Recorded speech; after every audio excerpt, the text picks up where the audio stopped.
my baby, my Valentine, yeah. Boy, now you done making my temperature rise. If you leave me, I go die, I swear. You are like the oxygen I... Hi guys, my name is Noni Matikela. Welcome to the Noni M podcast. Hi Kesana, as if Umjabulo has not been dropping izigaxa left, right and center. Wasithe esinye isigaxa through evidence kamtshali. I was so shocked. I was like, hi wena, do you guys remember evidence kamtshali? Do you guys remember evidence kamtshali? A gun allegedly linked to the murder of soccer star Senzo Meyiwa almost got destroyed in 2017, right? This was revealed by state witness Captain Bonginkosi Mtshali, who was attached to the Cleveland police station as the SEP 13 storage commander between 2019 and 2022. The Cleveland storage facility is where the firearm that was found in the possession of accused number 3 Mthobisi Mncube, related to another 2015 case, was kept. Mncube is one of the 5 men who has been arrested for shooting Meyiwa in October 2014. Mtshali said at the storage facility, his duties included safeguarding exhibits so that they do not get lost or tampered with. It is a walk-in safe that is constructed with steel and concrete. There are no windows and there is a steel thick door. I am the only one who handles the keys, he said. He went through how the exhibits are stored, handled and tagged and transferred. Mtshali told the Pretoria High Court on Thursday that on November 10, 2017, an instruction for the destruction of items, which included firearm found on Mncube when he was arrested on a separate matter, was given by Colonel Matagele. On November 10, 2017, there was an instruction that the exhibit the gun included were to be forfeited to the state for destruction. The instruction was given by the branch commander Matagele, he said. Explaining the procedure, once the instruction is given, he said there was a process that must be followed in getting the team destroyed. And then he says you don't just take it and throw it into the waste bin, especially when you are talking about firearm and live ammunition. There are processes that need to be followed. There are forms that need to be filled. There is a form called 522B for the forfeiture of the firearm, and there is a form that is 52 or 521F, which is lost and found stolen property. Also, a ballistic report must be attached, and the SEP 13 copies are also needed. There is also the parking note, and there must be 5 copies of those documents made, he said. In those days, pictures were required. You had to take 6 pictures of the firearm, he said. Mtshali said when it came to the destruction of this gun, there were delays caused by the filling out of these forms and logistics.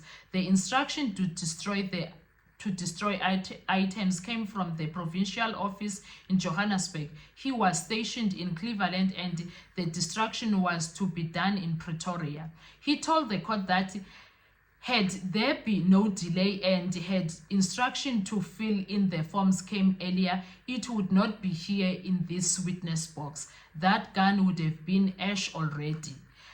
The court has heard how the police found the gun at Mthobisi Mncube's home. He had been linked to a taxi-related case in Alexandra.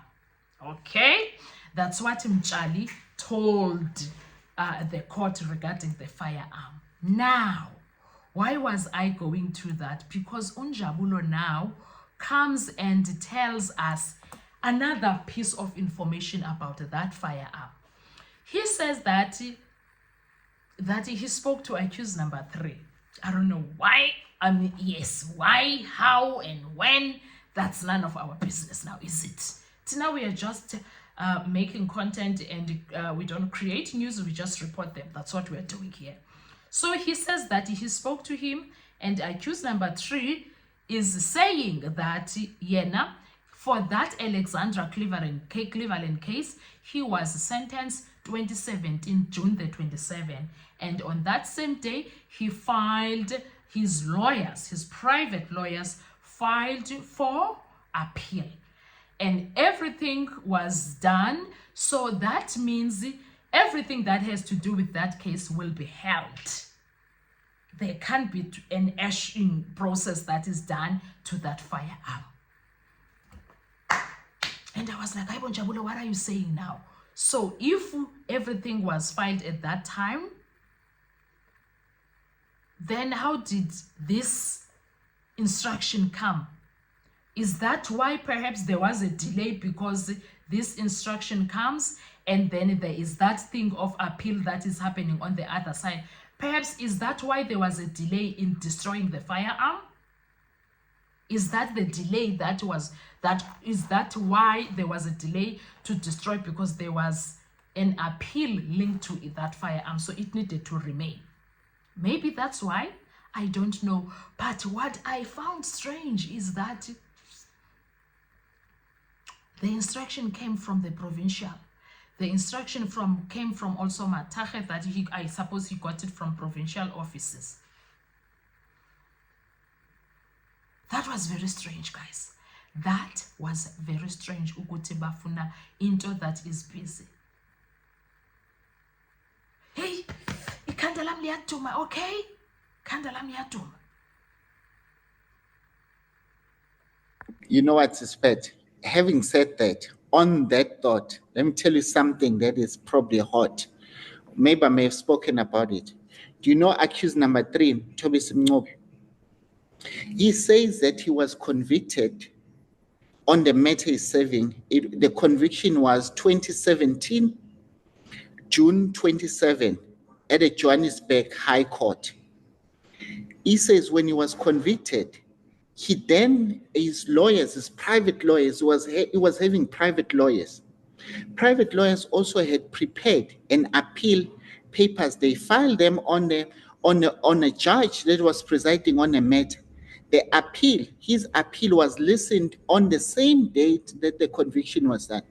And then he says that he was granted a leave to appeal to go to Bloemfontein on the same day, the 27th. So the guns Sispet will have not been a letter to destroy it, because the matter is an is appeal. an appeal. So there's no evidence. An appeal literally stop everything. You can't proceed with anything. You can't proceed with anything, Sispet. This is the information I got, because now I'm talking about this thing. Actually, I got this information from accused number 3 himself. Yes. So now this is a lot. Now, yeah. So yeah. Survive, I'll be on.